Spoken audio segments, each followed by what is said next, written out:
রবিবার চা বাগান মালিক পক্ষের বিরুদ্ধে বীরপাড়া থানায় অভিযোগ জানালো পশ্চিমবঙ্গ চা মজদুর সমিতি। এদিন মাদারিহাট বীরপাড়া ব্লকের তুলসীপাড়া, বীরপাড়া, ডিমডিমা, বান্দাপানি চা বাগানের প্রায় 2 শতাধিক শ্রমিক থানার সামনে সমবেত হন।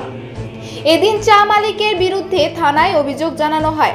অভিযোগ, সময় মতো শ্রমিকরা মজুরি পাচ্ছেন না, এমনকি তাদের মজুরি থেকে পিএফ এর টাকা কেটে নেওয়া হলেও তা নির্দিষ্ট খাতে জমা পড়ছে না।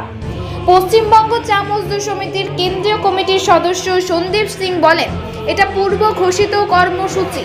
4টি বাগানের শ্রমিকরা উপস্থিত ছিলেন। মূলত চা বাগান শ্রমিকদের নিয়মিত বেতন এবং পিএফ এর বিষয় নিয়ে চা মালিকের বিরুদ্ধে থানায় অভিযোগ জানানো হলো।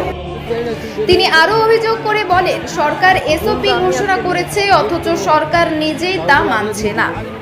মূলত আমাদের ঘোষিত কর্মসূচি অনুযায়ী পশ্চিমবঙ্গ চা মজদুর সমিতি আইন মানো আন্দোলন একটা প্রোগ্রাম ঘোষণা করেছিল, যেখানে সমস্ত বাগান থেকে বীরপাড়া এলাকা থানার মধ্যে তাদের যে বকেয়া পিএফ চুরি করেছে সেটার জন্য মালিক দেয়নি, এবং তাদের যে মজুরি বাকি আছে সেটা যে বিভিন্ন দিন দেবে টালবাহানা করছে, সেটা এক ধরনের চিটিং।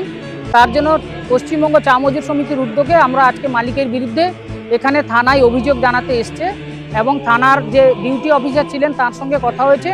তিনি বলেছেন যে আমরা প্রত্যেকটা ওয়ার্কারের অভিযোগ গ্রহণ করব, কিন্তু ইন্ডিভিজুয়ালি আলাদাভাবে এক একজনের অভিযোগ গ্রহণ করব না। একটা কমন দরখাস্ত মাস পিটিশন হিসাবে করে দিন, প্রত্যেকের নাম, পিএফ নাম্বার, সিগনেচার দিয়ে আপনাদের যে দাবি, আমরা আলাদা করে 4টে অভিযোগ, তার সঙ্গে 1 কপি করে ওদের যে অভিযোগের কপি ছিল সেটা অ্যাটাচ করে আমরা জমা দেব। সেটা আমাদের প্রস্তুতি চলছে। জমা দেওয়ার পরে ওনারা বলেছেন আমাদেরকে রিসিভ করে দেবেন, তারপরে ওনাদের ইনভেস্টিগেশন বা লিগালি যা প্রসেস ওনারা করবেন বলেছে।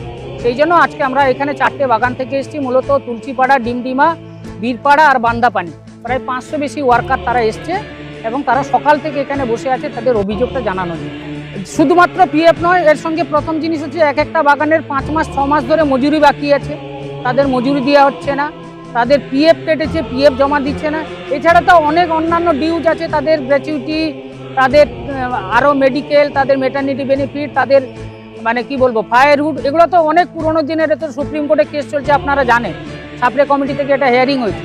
কিন্তু এখন আপাতত এই দুটো ডিমান্ডের উপরে আমরা জোর দিচ্ছি যে পিএফ চুরি করেছে, এটা এক ধরনের চুরি, পিএফ কেটে না জমা দেওয়া, আর মজুরি আজকে দেবে কালকে দেবে এটা না দেওয়ার জন্য এটা ওয়ার্কারদের সঙ্গে এক ধরনের ধোঁকাবাজি।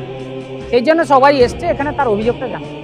আমরা এর আগে labour commission, PF commission, DLC সমস্ত জায়গায় দরবার করেছি, প্রত্যেকে আমাদেরকে বলেছেন আমরা দেখছি, এবং সবচেয়ে যেটা বড় জিনিস যে রাজ্য সরকার নিজে এসওপি ঘোষণা